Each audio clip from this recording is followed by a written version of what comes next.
Well, we have a somewhat controversial subject, but we're going to handle it as delicately as possible and refrain from all unnecessary downgrading of the efforts of Mr. Darwin. It seems, however, that in the last 5 or 10 years especially, a conflict has arisen in society which no one really expected. And at the present time, 2 hypotheses concerning the origin of man have come into a collision. This collision course is particularly discomforting to the scientific community because it has been generally assumed throughout the fields of higher education that we were safely, solidly, and serenely Darwinian in our explanations of the origin of human life. To suddenly find that it's not true, or it is being questioned, is a shock which is creating considerable repercussions in various walks of society. Now, the first question we may ask is, why has this particular issue come into focus? I think for one reason, for nearly 100 years, science has been the white hope of the world. We have assumed that science was going to lead us into the golden age, that science was going to bring about world peace, world security, world wealth, that everything was going to go very well, and that there was no need for us to contemplate any spiritual mystery in the background of life. This attitude has changed markedly since the development of nuclear armament. We suddenly begin to question the moral integrities of the scientific hypotheses. We begin to question whether the advancements of science are going to produce the improvements in humanity itself that have been taken for granted down through the years. We are also more or less frustrated in the development of scientific instruments and methodologies. We are now highly involved in the computer and the development of various electronic circuits, etc. All these processes are fascinating to the young, but they do not solve most of the essential problems of humanity. In fact, they ignore them. The computer, instead of contributing perhaps to the solution of human employment, is going to create more unemployment. Progress is a way of substituting machines for people, and these machines will ultimately result in a very tragic lack of employment for the human race itself. Also, scientific development of armaments has become a fear factor in human nature. We are more or less convinced that as the result of scientific progress, we are now in a condition and a position in which we could completely obliterate humanity. Now, this does not sound like progress. It sounds more like annihilation. And we begin to wonder why a highly intelligent strata of humanity is willing to go on like this. Why there seems to be no reason in their thinking to slow down destruction or the causes of it. The entire problem is one in which the mind must do what it pleases, whether it results in confusion, chaos, or destruction. Now, a great many millions of human beings who were very much enamored of science have suddenly questioned it. And unfortunately, the scientific community is not rising in a proper manner to defend its own position. Rather, it has a tendency to ignore the wishes, the will, and the fears of the great majority of human beings. They are not responsive to the cries of millions of frightened neighbors and associates. They go serenely on their way on the grounds that that type of progress is inevitable, that it must come, and that any human being who slows it down is a traitor to progress. Now, on the other side of the coin, we have had a little difficulty also with the religious situation. Religion has gradually tried to creep into science. The religious point of view has finally come head-on into conflict with this scientific materialism. Now, there is a good reason, perhaps, for this, but unfortunately we are also having a little trouble religiously, and the religious difficulties are giving strength and a measure of sufficiency to the scientific difficulties. In other words, if we pick trouble with science, science is in a position to return the compliment. And this is not the way it should be in life. What no one seems to be willing to face at the present time is the simple fact that both the materialistic and the religious attitude towards humanity, both of these attitudes are hypotheses. Science cannot prove its theory any more adequately than religion is able to support its concept of the origin of life. Actually, religion has a little the better of it, but this is not generally recognized. One of the reasons it has the better of it is that the religious point of view is very much older than the scientific. And as we study antiquity and the various systems of knowledge that arose in ancient times and have descended to us today, we find that there has been no major school in the past that has taken the Darwinian attitude. There has been no time in the development of the human ideologies that the concept of man arising from the animal kingdom has received any popular or thoughtful support. It was never part of our great philosophical heritage from the past. Yet we are not in a position to prove that the ancients were unable to arrive at this conclusion if they had wished to do so. The very antiquity that gave us mathematics, astronomy, music, physics, medicine, was certainly in a condition to study the nature of man, and it did, but it never took the turn toward the Darwinian concept. It was never assumed in antiquity that the human being either ascended from or descended from the animal kingdom. Yet the ancient was well aware of animals. He was well aware of the environments in which they existed. He used domesticated animals. He hunted wild animals. And in Alexandria, in Egypt particularly, zoological gardens made available a very careful study of animal habits and peculiarities. Yet never once among the greater minds of the past has the theory of evolution, as represented by Darwin, taken hold. It was never a method of answering the situation. Antiquity approached the matter in an entirely different way, but it was more or less honest also. Most of the ancients were willing to accept without question that first cause is beyond human comprehension. Now, we may say that this is not true. We may be able to intellectualize a concept of first cause. Antiquity did this.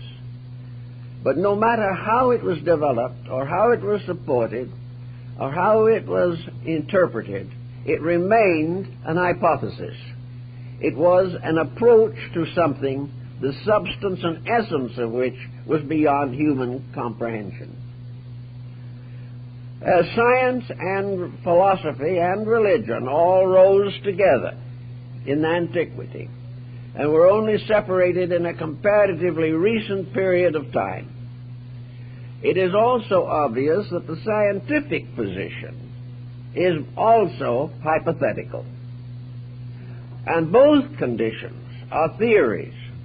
They are postulates and postulations until we are able to answer the questions relating to first cause and answer them successfully.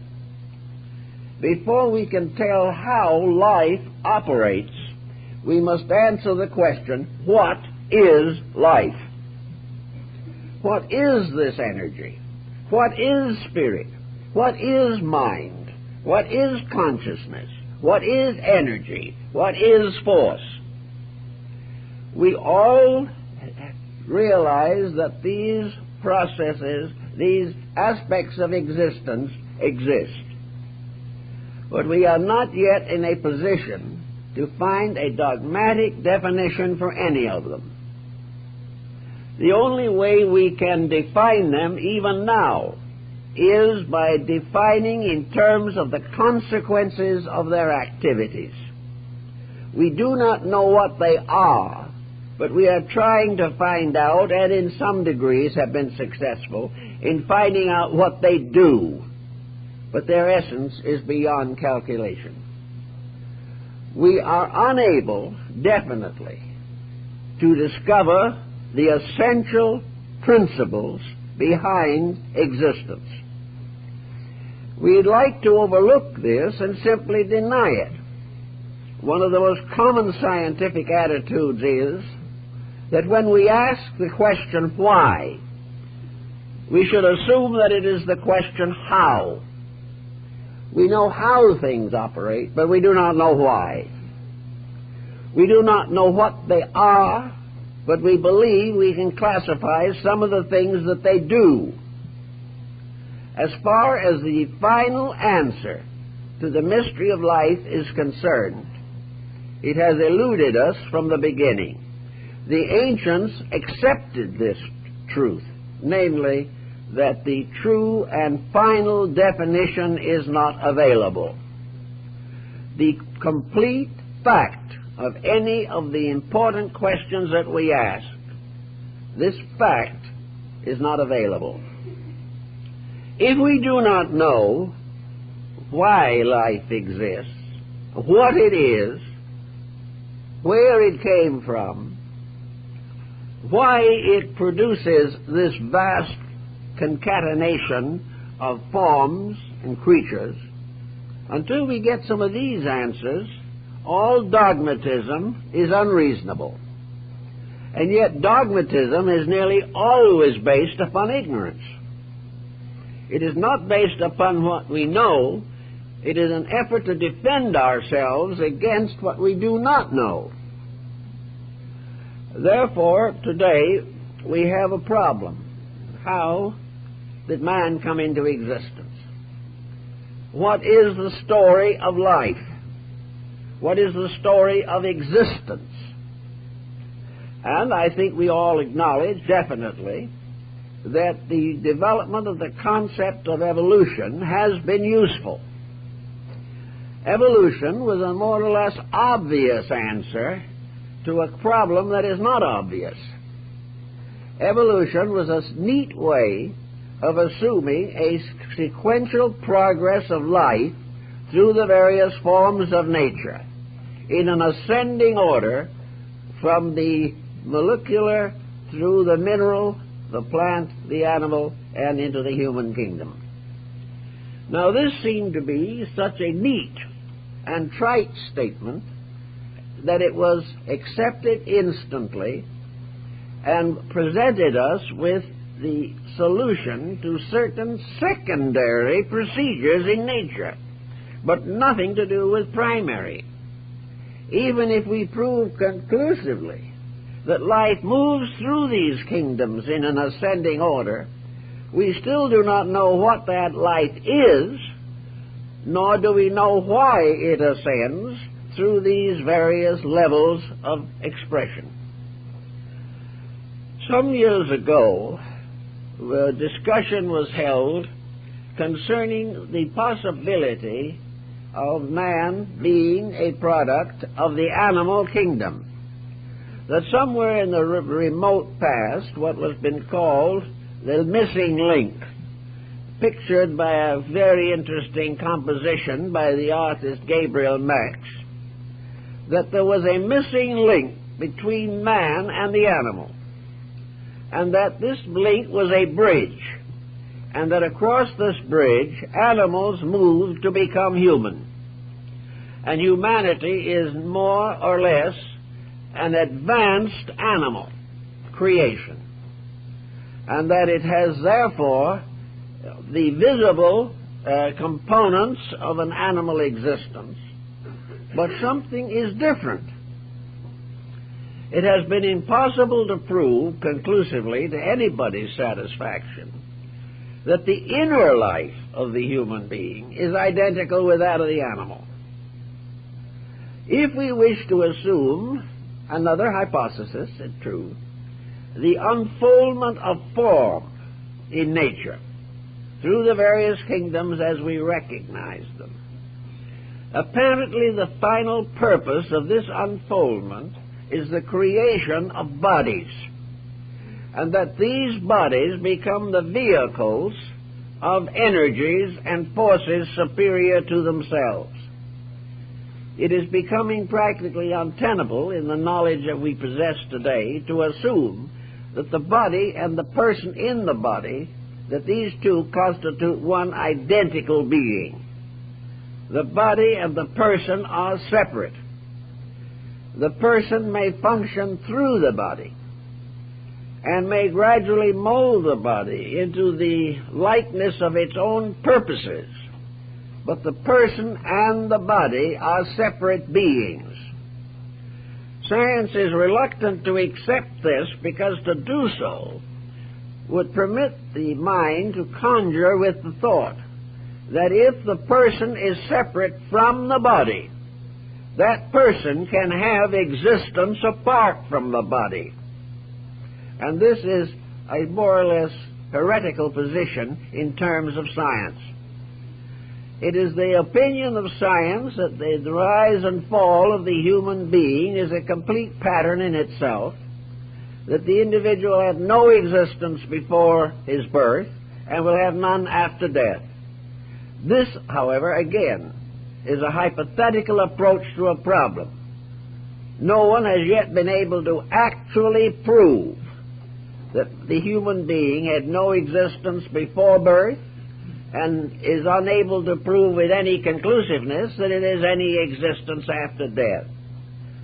For scientifically speaking, however, psychology is producing a wedge, by means of which it is making it obvious that it is conceivable that the person and the body have separate existences, and that what we would call embodiment is the entry of a pre-existing pattern into a material existence. If this is the case, and there seems to be increasing support of this belief, then it would follow that various levels of life would be embodied in various levels of bodies. This again presents the scientist with a problem because he would then have to concatenate life itself. He would have to assume that bodies are symbols of the degree of life that is within them. This would mean that the life in the mineral would be less evolved than the life in a plant, and that the life of an animal would be less evolved than the life of a human being. Thus we would have an evolution of a life through a series of forms or bodies suitable to the expression of that form of life. This constitutes a more or less philosophical approach and more or less agrees with the opinions of antiquity. transmigration, or the entry of human souls into animal bodies, was never generally recognized, and where it was postulated, it was nearly always in the form of punishment. That to be involved in a less than human body would be a punishment for the human being. The Pythagoreans, however, and most of the Orientals accepted the symbolical meaning, namely, that the individual who lived below the level of his own humanity would return not in an animal body physically, but on an animal level of human existence, as an untutored, undisciplined, unmoralized creature. The next point that would come into focus then would have to be what the theologian is concerned about, namely, what is it that moves through these bodies? Is there a life that moves through races, nations, creatures, orders of existence, like a thread moving through a string of beads? Is there one life behind all apparent diversities of life? Some theologians, including Aquinas, have been of the opinion that there is only one life, and that finally and ultimately that life is the life of deity. That there is only one source of life and one source of universal energy, and that is this intangible, mysterious being or power or principle which we call God. Now, science has no substitute for this concept. Some scientists have attempted to explain the matter by assuming that life in its own nature is eternal, has no beginning and no end, that there never was a creation of the divine principle of things, which was a kind of great sea of eternal energy in which everything exists, has existed, and will exist throughout eternity. This, however, does not satisfy a number of human concerns, because this one energy has to in some way be conditioned, or various types of living things could not emerge from it. So it has been generally assumed by the more thoughtful of the philosophically minded people that in truth and substance a divine being consisting of complete unconditioned consciousness, intelligence, and energy has been at the source of existence. What this is in absolute definition, we do not know, but we find it possible, convenient, and almost inevitable to regard it as deity, the one final, ultimate fact of existence. Now, in order to determine the nature of deity, we would have to, in one way or another, become aware of its own existence and the purposes and motions which are innate in it. This brings us into philosophical speculations, which also are a little difficult for modern science to accept. The problem is that to science, the ultimate is a completely impersonal energy. To the theologian, the ultimate is a purposed conscious energy. It is something that is alive and meaningful and purposeful. It is not like the gasoline in a fuel tank, something simply to be used to move a machine. This life is the sovereignty of all things, and we can go back to Pythagoras to try and find out something about ancient knowledge on this subject. To the Pythagoreans, and in their school of thinking, there is, and always has been, only one life in space. This one life in space manifests through an infinity of differentiations, with everything that is conceivable or unconceivable to man is part of the potential of this one life. This one life is all and one. All as the total of everything that exists, In one life, all things live and move and have their being. This one life cannot be analyzed by any of the fragments of itself, but it is the source of all fragmentation. This one life is not only the source of all bodies, but of minds, of souls, of spirits, and of every type of differentiation that exists in space. This one life, then, is the totality of all of the manifestations of itself, plus the nature of its own identity, which is known only to itself. Now, if we would approach this on this type of level of thought, we probably would not require any kind of a major conflict between religion and science, because it would begin with the simple realization that neither has the full knowledge, that neither science nor religion actually has the full understanding of the mystery of existence. There are two polarities involved here. Science searching for reality from the outside, religion searching for reality from the inside. To the religious person, the experience of faith is all important. To the scientist, the experience of fact is all important. But faith, in a strange way, is more available on the universal level than fact. The moment we go into the study of fact, we go against the great wall of matter. We can explore the universe scientifically only on the plane of physical existence. We can send probes further and further into space, but no matter how far we go, there will still be space, and we will not know why it is there or what its purpose is.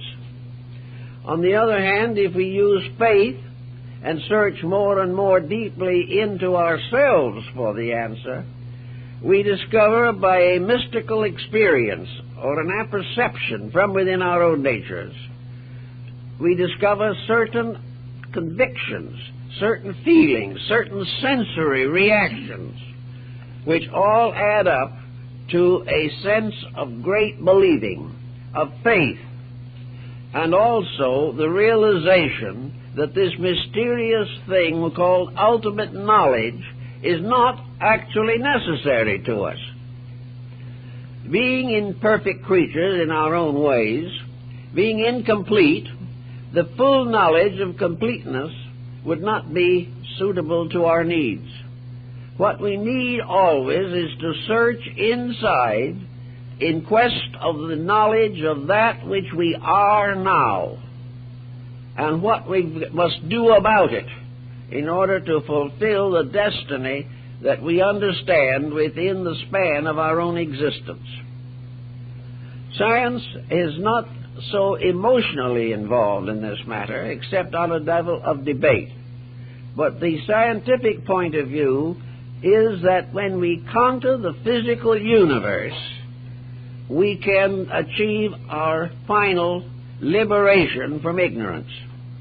The difficulty in this point of view is that there seems to be no probability that we are going to conquer the universe. What we call conquering is merely exploring and creating of hypotheses. Whatever we discover leads to another discovery, but the reality eludes us all. So science is content to go on exploring the physical dimensions of the universe, and would like this to be passed on as the proper purpose for education in our public school systems. Namely, that we are to respect facts above all other considerations. The religionist rather takes the attitude we should respect values above all other considerations. Now, the scientific point of view has greater strength or validity if we wish to take the scientific position that the survival of life after death is an illusion. If the individual at the end of his present life ceases forever, and there is nothing to be gained by any idealism or any effort to release values within himself which do not have any existence except in his own mind, if this is true, then the conquest of the material becomes the sole objective of humanity. It can do no more than try to write a full description of the physical existence in which it exists. The scientific point of view, then, would impel us to advance various forms of sciences, some of which are very useful, some of which are not very useful. But the final answer is not just the scientific fact, it is utility. It is the value of it in use. If you remove from scientific progress moral integrities, you get into a very serious condition. Knowledge without integrity is deadly. No matter what skills we possess or develop, if we are not motivated to the proper use of them and not impelled by some power within ourselves to avoid the misuse or abuse of these discoveries, we will gradually undermine existence and destroy the forms of life which we have inherited from the past. So there is something necessary, and this necessary element is a communion between science and idealism. Idealism's principal exponent at the present time is religion. Religion is that factor in our behavior pattern by which we are motivated to the proper use of that which we know. As materialistic education lowers morality, we perceive in daily living the consequences. We are moving into an era of crime and corruption practically unknown in history. We have taken away from the individual the censorship of integrities. We have taken for granted that it is not whether we are good or bad that is important. It is which side has the heaviest artillery. And physical strength and the cunning to create it are the all-important elements of survival. This is simply untrue. These are the dangers which hazard survival.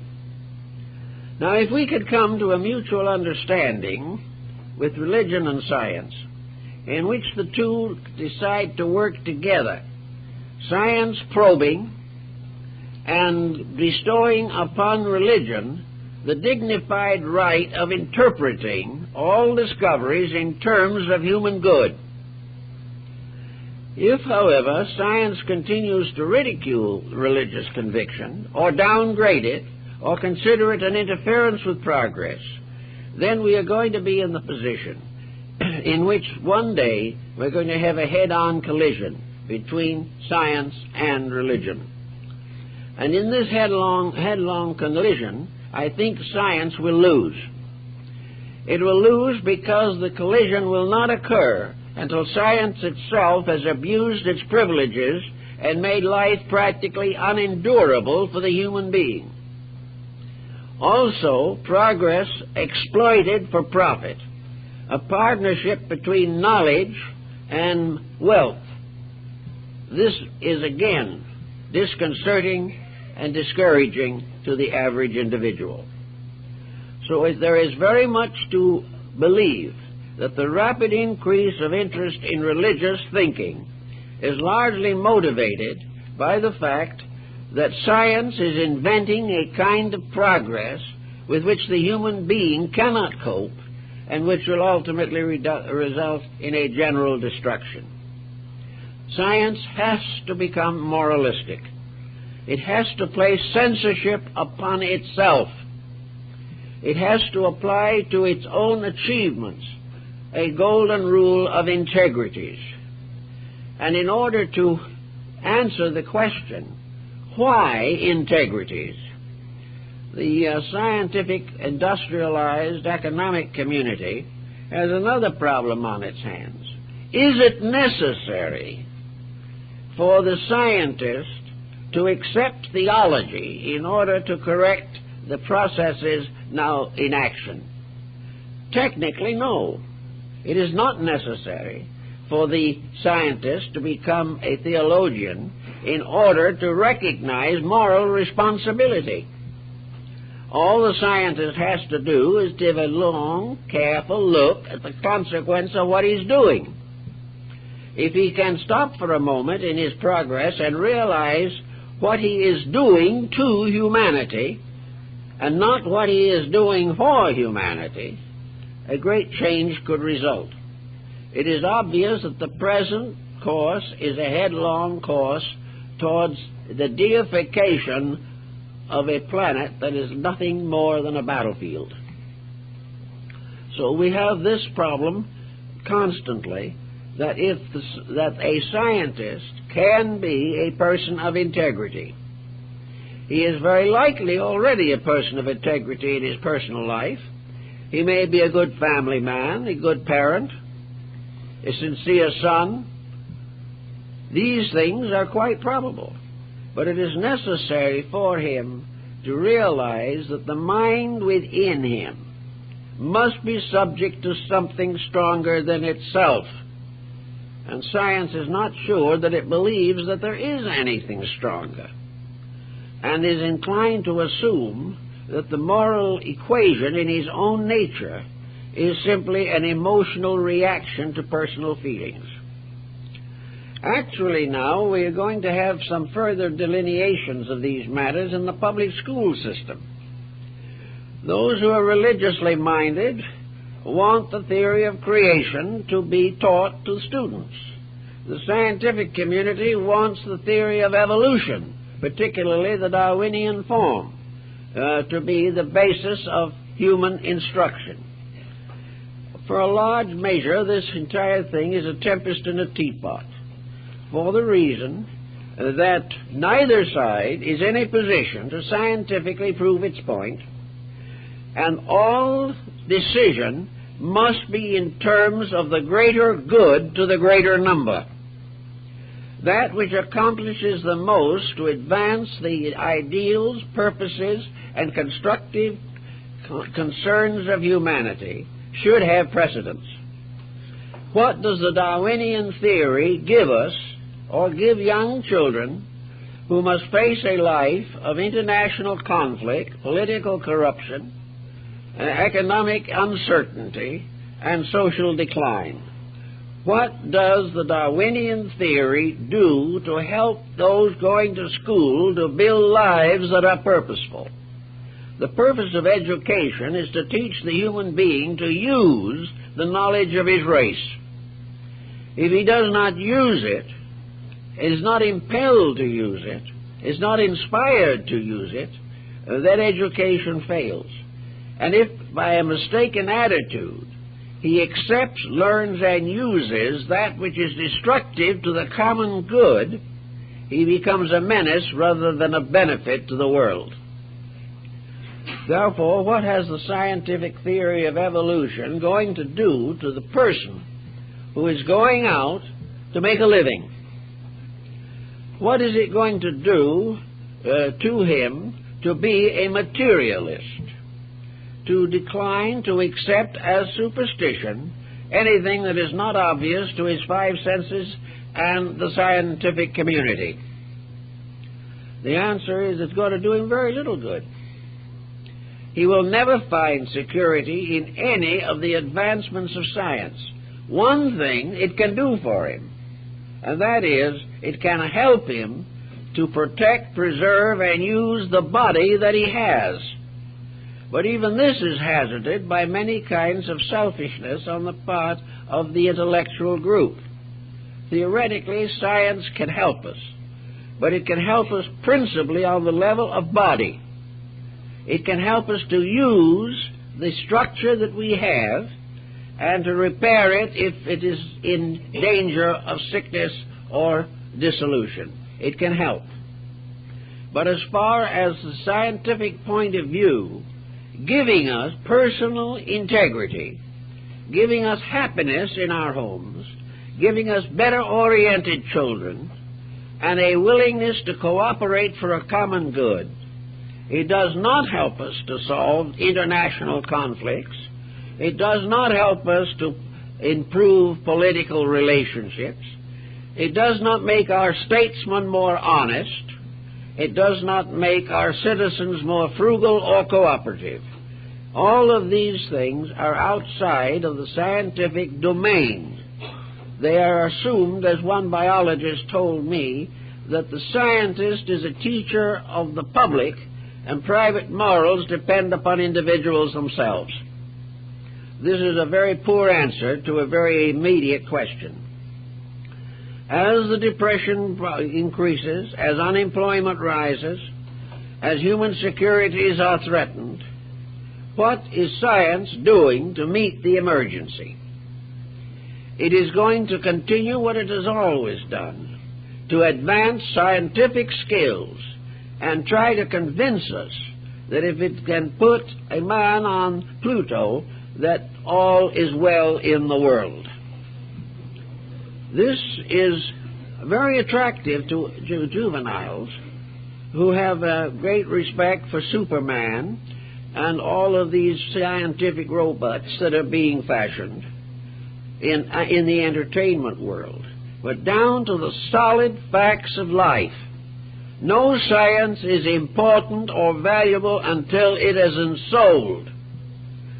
Ensouling the science means its dedication to the service of human need.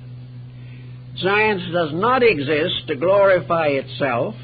It does not exist to create profit for corporations.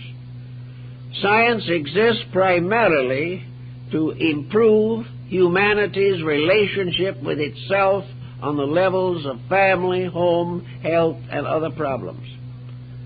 Science must be ensouled, or soullessly it will destroy itself. Now, on the other side of the coin, what are we going to do about the religious group?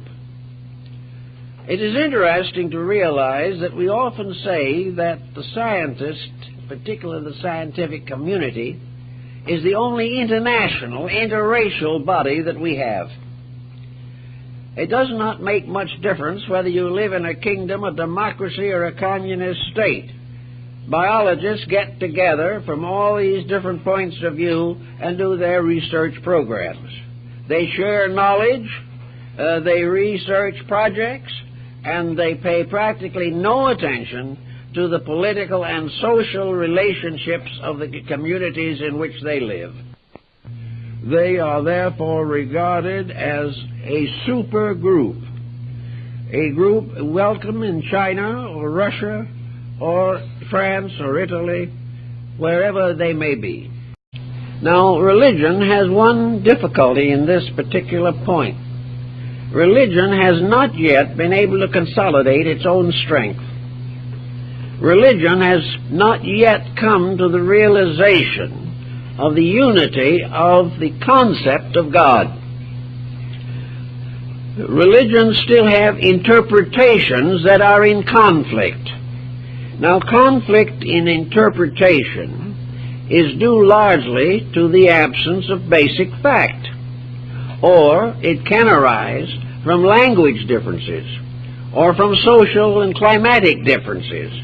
But regardless of the origin, the various parts of the religious community cannot cooperate effectively, or at least they do not cooperate at the present time. Therefore, we have several major world religions, all dedicated to the same moral and social ends, all very largely worshiping the same concepts of divinity and its operations in creation, yet unable to meet upon any common ground. And why this inability to meet?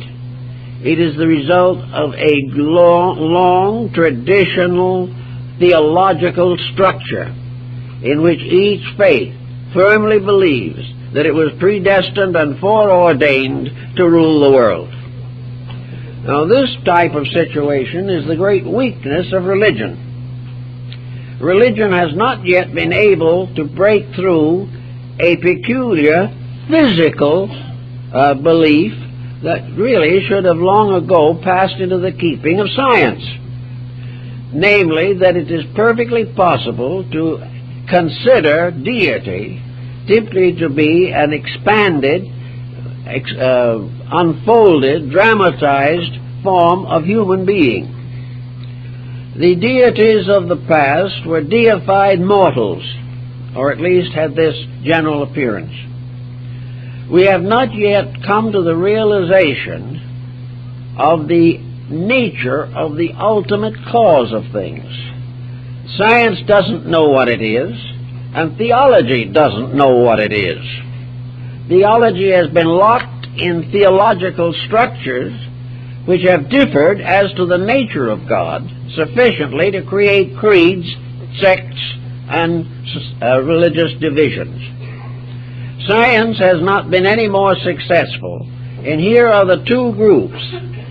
Science trying to get out of the dilemma by denying the existence of conflict, and religion trying to get out of the dilemma by continually warring in order that one can control the others. So we have a little problem here that comes down to our personal living in a great many cases. Here we are as individuals in a world of which our bodies are largely dominated by science and our hearts and minds largely inclined toward religion. And in the midst of this situation is this grave question at the moment, a question that has really very little significance, as to the nature of our own essential beings. What is man, says the Scripture, that thou shalt be mindful of him? Well, what is man? What is humanity? Scientifically, he is merely a precocious biped without feathers. According to theology, he is the noblest production of deity. Actually, what is the human being, and how should he view himself? If he doesn't respect his own nature, if he doesn't have any convictions that are worthwhile, how can he regulate and control and direct his own life? In looking around into the animal kingdom which surrounds us, we observe that between the human being and the animal, there is an incredible, insurmountable obstacle. There is no way of assuming that the human being is simply a highly sophisticated animal. When we study the animal kingdom, we come into a realization that if the animal had the same potential faculties and powers that we have, he would have run humanity off the planet long ago. We are outnumbered by everything from bees to ants and major quadrupeds. We are a minority group in a vast system of life. We are yet in a unique position. One of the reasons for our misunderstandings, I think, has been our tendency to humanize the animal. In other words, we talk to cats and dogs. Probably they may understand some of it. Perhaps, however, it isn't the talk they understand. Perhaps they have a psychic integration that gets the message. Many of them are very faithful to humanity. And yet between man and the animal there are certain differences which is impossible to cross. One of these differences is thought, the individual power of the mind. In order to be human, the individual has memory. He has also the power mentally of projecting a future, which gives him the privilege to improve, change, and modify his own existence.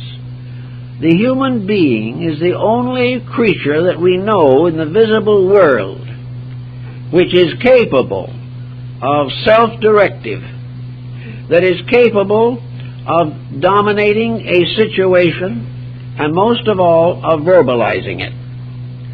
Speech has separated man from the animal from the beginning. And while the animal is a very lovable and wonderful creature in many instances, it is not right either to us or to the animal for us to assume that we are directly bound to them by a biological factor. Let us assume then the fact as it is, that two orders of evolution are working at the same time in nature. One is physical evolution. Here Mr. Darwin had something on his mind, and he really made an important contribution. In other words, nature is continually unfolding bodies, and these bodies move from one degree of efficiency to another, and the most efficient and complex and useful physical body ever created is that of the human being. In the human being there are potentials which are latent in all lesser animal or plant, vegetable, mineral forms. Physical evolution is producing nobler mansions, but there is not anything to indicate here that this physical evolution does control that which is in the body. The ancients would have agreed, largely, that evolution of form is inevitable and proper, but that the evolution of life through form is a separate function. That which form makes possible, the house that form builds, has its proper occupant, and each order of life is a level of internal life development and unfoldment. Therefore, what we call the human being is not the body, but the life moving through that body. A life which has fashioned gradually the form we call human through long periods of evolution, and a life which adjusts the new body with each embodiment to the needs and characteristics and qualities of its own purposes. Therefore, the higher form of evolution is the evolution of life. The lower form is the evolution of bodies. These two work together, and each time an embodiment occurs, that which enters in belongs to the proper level of life. Only the human being can enter into the human form because of the enfoldment and evolvement of its superphysical structure. Therefore, we think of it and refer to it very often theologically as man being a body ensouled. And it is the soul in the body that makes it human. And it is the human soul that makes the human being possible. It is the animal soul that makes the animal possible. Both points of view have certain integrities, but to attempt to unite them and assume that the body and the dweller in the flesh, that these are identical, is against practically every system of rationalistic thinking the world has ever created. The human being is human and is born and bred by human parents and receives its gift of a human life spark. And this humanity is that which inhabits the body after the quickening and gradually molds it into the purposes of the incarnating entity. The body is definitely traceable back through all the forms of life that have been found before. And psychologically, we can trace the life principle back through the various levels of life. But unfortunately, we are unable to experience directly any level of life except our own. We cannot relive the life of a plant or an animal, because actually we are not part of those kingdoms. But we can, from an outward study of the forms of these creatures, understand something of the life in them because this life is manifested in their functions and in their processes and in the circumstances which they impel into existence. Therefore, it would seem that religion and philosophy are especially related to the person in the body, the being that is in the flesh, whereas the body itself is a proper subject for physical scientific consideration. It can be helped, it can be more valuable in its needs, it can be served by the physical. Science can help to make the house better for the person dwelling in it. But no matter how much it improves the house, it cannot control, direct, or dominate the life of the occupant, because the occupant has an entirely different level of function. Actually, we also have a tendency in trying to understand these things of assuming that all forms of consciousness in nature are identical with our own. This is probably an erroneous conclusion. What we call consciousness is our own experience of the function of the life principle within us. For us, consciousness expresses itself through the ego, through the mind, through the emotions, through the vital resources of the body.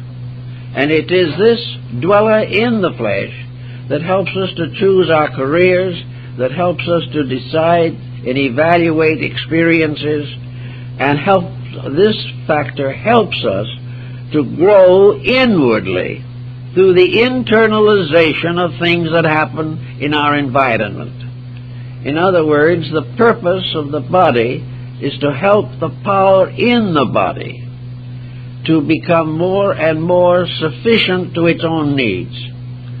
If, for instance, the body gets into difficulties, as for instance in drug addiction, the being in the body must accept the challenge of this and either produce its own remedy. It must rise above this delinquency.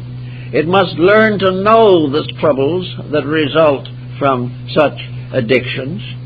And failing to note these things, it finally passes out of life, destroyed by its own weakness, selfishness, or misunderstanding. Now again, science says when it leaves, that's all there is to it. This again is contrary to every legitimate purpose of a natural phenomenon, that the individual, having passed through a whole variety of experiences, should then disappear forever, cease to exist, and have no future being of any kind. This seems to be a position that cannot be tolerated philosophically. This brings philosophy into focus as the power to bring together the scientific and the religious points of view. As philosophy becomes the reconciler of opposites, it becomes, in a sense, the mediator between all extremes in life. All philosophy worthy of the name, and it's not too abundant at the present time, all philosophy deals with the problem of adequate purpose. Things that happen for a reason. There is no waste motion in life. There are no occurrences that are meaningless. Everything has significance of some kind. Everything that happens in the outer life affects the inner person within that body. Every attitude, every contact with society modifies the pattern of the person in the body. When the time comes for the person and the body to separate, the person survives. And more, even the scientific communion is beginning to assume the possibility of life after death. Life after death was accepted by our most primitive ancestors. It has always been known intuitively as part of our eternal realities. But up to recently, it has been considered unscientific, perhaps because, as One prominent educator said of it that philosophy and idealism was a sickly mysticism that interfered with the glory of facts. Well, the glory of facts look rather shabby at the moment. The glory is not noticeable. But the fact of the matter is that unless we are here for a purpose, the entire existence of living things has no meaning whatsoever. And having no meaning, there is no hope. For if there is no meaning, no reason, no methodology by which anything can be accomplished, then we live and die in a state of complete bewilderment and have been exploited from the cradle to the grave. Such is not the case, fortunately, for all concerned. And it is obvious that the experiences of a lifetime are not kept in record in the body alone. The body does not know anything about how we felt about our neighbors, except that when we feel wrongly about our neighbors, the body knows something is wrong. But it does not gain moral instruction from the happenings of the person in the body.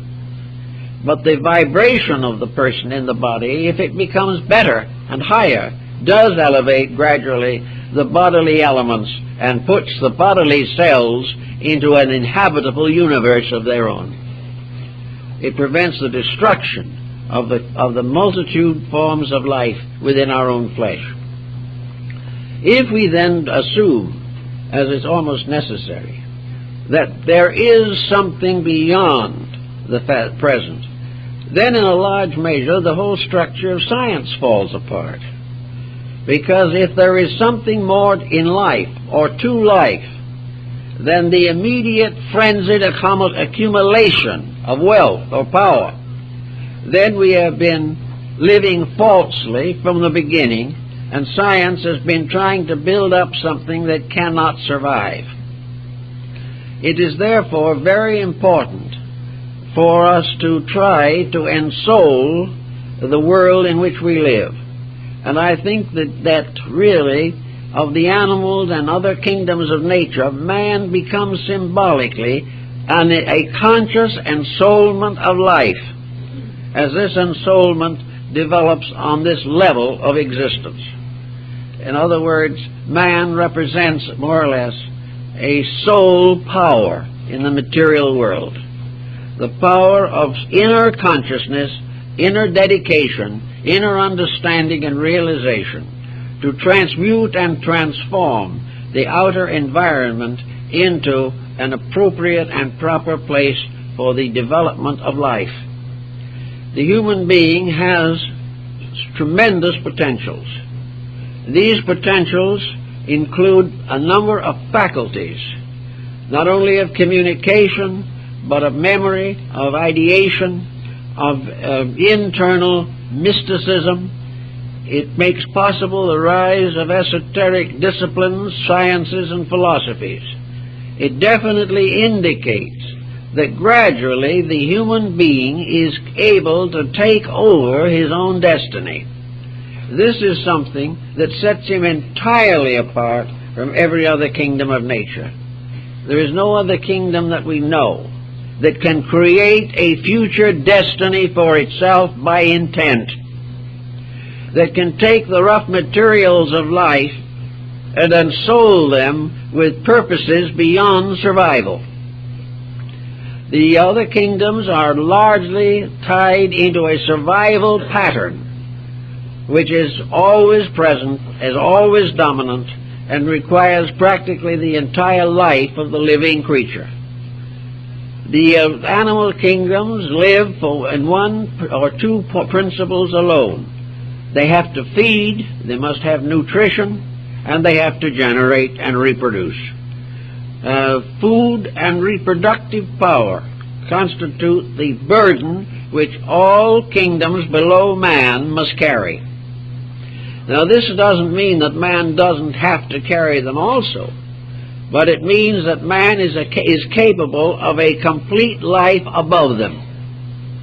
The human being is not required to spend all of his life feeding himself and that alone, nor is he required to exist only to the point of generation or perpetuation of species and then an immediate departure. The human being has other overtones which must be developed or can be developed by the proper aptitudes and the proper dedications. The human being has a life fulfillment within itself. It has a duty to itself, which is another form of nutrition. Man's material nature perpetuates the species. Man's soul perpetuates and unfolds itself by a psychic nutrition, the nutrition of ideals, of dreams, of hopes, of aspirations, and of dedications. As the old story of the Greek banquet tells us, there is food for the body, but there is also the banquet of the soul, a kind of holy communion in which the individual nourishes the inner life by the merits of its own conduct, by its dreams, its aspirations, and its dedications. So that this means definitely that the human being was created or fashioned or evolved, or whatever you want to call it, for a purpose that is unique in nature. It is because of this uniqueness in nature that the human being controls or is capable of controlling every other form of life. It cannot create another form of life, but it can direct it, unfold its resources, it can curb it or expand it, it can give it greater opportunity or destroy its privileges. The human being is in a strange way, is the leader of this herd of souls that we find embodied in the kingdoms of nature. Therefore, man is a unique creature. It is not possible to assume that we can explain man merely as an animal with one step further ahead. It is not only this, it is a completely different organization, not physically, but because it contains within it a being more highly devolved and developed than any other creature that has created a visible likeness among us. Man has the tremendous advantage of being capable of creating not only materially but spiritually. Not only generating forms but generating ideas, capable of reproduction in an internal spiritual sense of that term. Because of this, the individual also has appropriate responsibilities. He is faced with the duties of his own identity. If his duties were simply to feed and generate, we'd have no little problem, because animals don't have too much problems of this nature. They have their territories and they abide by them, and they follow laws and instincts which are immutable. Man is not a servant of instincts that he is unable to direct or control. The human being is a self-moving mechanism. It is a being capable of unfolding higher levels than any other kingdom that we know. But in order to do this, the individual must have some motivation, and our school children need motivation. Young people today and older folks too need some form of motivation which will enable them to live above and beyond physical pressures. To lock the soul within the body after it has been given dominion over it is a sad mistake, and yet in most people the soul is merely an energy which is a servant of desires, ambitions, and personal feelings. The soul is not being permitted to perform its essential duty of directing the life within the person and protecting the body in which that life is enclosed. So man has to improve from within out. He has to lead from the soul and not from the body. He has to use the mind and emotions to advance the universal good and not merely to further little small selfish projects of his own. Yet if we are so educated that little things are all that we ever learn of, if it is assumed that importance simply consists in doing what we please, then we have missed the entire purpose of our existence. Nature, however, is not going to be frustrated so easily. If the individual or a generation or a race or a species fails completely in its purposes, nature simply eliminates it. We have lost the dinosaurs, we have lost the megatheriums and the brontosauruses because they were no longer useful, because they contributed nothing to the plans and purposes of life. We are watching species and types fading away today because they have no further need for the experience of this environment. Man, however, has not achieved a diploma of graduation. He is not as yet using his potentials and his purposes correctly. And young people should be told this. They should not be so much concerned as to where they came from in terms of the Darwinian theory, but where they're going in terms of cosmic purpose. This is the emphasis. Every young person should be taught the dignity of his own contribution to life. He should be taught that there is within him something that he can use to better others and serve himself in this way. That he is not here simply to get rich or powerful. He is not going to be a success because he is a computer operator. He is here to grow not only in skills but in grace. And his skills should be under the domination of his integrities. The more proficient he becomes in some line of activity, the greater the contribution he can make to enduring good, not merely to some passing project that seems to have economic possibilities.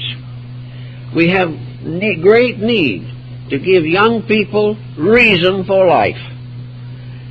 And today this idea of trying to create an arbitration between the theory of generation and the theory of creation and let the children decide which to follow is not very practical, for the reason that the average child can't decide. They have not the experience, they have not the background.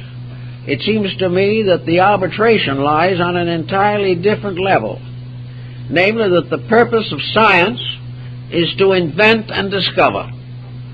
The purpose of religion is to learn to use wisely and unselfishly all the skills of mankind. Therefore, religion is involved in the use of that which science may claim to discover. Religion makes things valuable to the survival of life on this planet. Knowledge is increasing very rapidly, but unless integrity grows with it, we cannot depend upon a livable future. So maybe it would be just as well to not try to force which one is correct, but to point out that each of these courses of action, creation and generation, each has a practical, visual, and moral term which it can fulfill. Therefore, that instead of trying to decide which is the best of them, let us form a partnership between the two concepts. Let science keep on exploring, and let religion or philosophy apply what is found to the common good. But if science insists that any constructive use of its discoveries is an interference with the right of discovery, then we are in trouble again. It should be that whatever science finds, it should allow human experience to apply for the common good. It is useless to assume that integrity is an interference with progress. It is not. It is the integrity that makes change progress. And without integrity, change is nothing. We can add all we want to the so-called skills of mankind. But if these skills are not ennobled by purpose, all is in vain. And there is no reason why the scientist who likes to explore and discover should not even more greatly rejoice when he realizes that what he is discovering is going to be used for the good of mankind. And if that enjoyment and that power does not arise in his own thinking, then he is not a safe citizen of the world. If he does not want what he invents to be used well, he should not be permitted to carry on these projects. And if it becomes necessary, because of his own misuse of knowledge, to put some censorship upon these matters, then it is for his good as well as for the good of others. For the scientist who goes on with his nuclear research may live to see it destroy his own children. This type of situation is not good. Materialism has always been faced with it, and religion has always come forward to meet this emergency. And the greatly increasing interest in religion that we have at the present time is the result of the fact that progress as we know it is becoming too dangerous, and that unless it is curbed in some way, unless some form of inner reality comes into existence, we are all in trouble.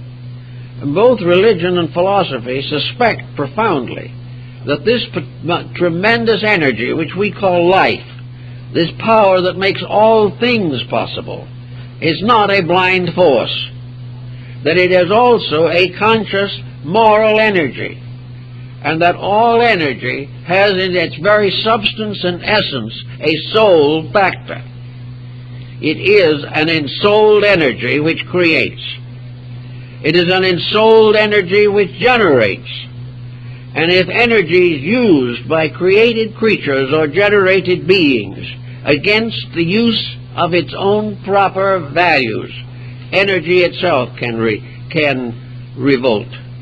And energy itself can remove itself from that which abuses it, or falsely uses it, or corrupts it, or perverts it. So that little by little the tremendous censorship of the infinite comes upon us. And in order to meet that censorship with integrity, I think we have to realize that man is a living soul, that his body is of the earth, to which it will return, but his soul belongs to a higher order of life, which is moving triumphantly toward the perfection and service of the divine plan. We live in these two levels. We must balance them within ourselves. And if one is to gain advantage over the other, it must be the power of the soul to win the body, to take the body and make it an instrument of the purpose of that divine part of man, which is his hope of glory. If we can begin to think these things through, we will not be impractical, but we will realize that a practical philosophy of life must justify life, must make it meaningful and worthwhile, must make also a program, a progress, which we can all share and all labor together for the common good. If we take these points into consideration, we probably can make a comparative link between science and religion. That we will render unto Caesar the things that are Caesar's, and that includes body, wealth, physical environment, but also at the same time can render unto God the things that are his. And if we want to assume that the material world belongs to the deities of the underlife, at the same time that there is a superior world, and man as a creature has been endowed with the power to know this. And of all the creatures that we know, man alone has the hope of a greater destiny. He is the one being who is able to change all things, for the good. And if he does not use this energy, there is stagnation. If he perverts it, there is disintegration. It is a part of our plan to realize that man is not an animal. Man is a being dedicated to the service of that which his inner life has revealed to him. And if he makes proper use of this inner life, his outer life will be orderly, proper, and constructive. If we control the negative factors of our own dispositions, we can live in a world in peace with each other and in harmony with the divine purpose. Well, I guess that's it, folks.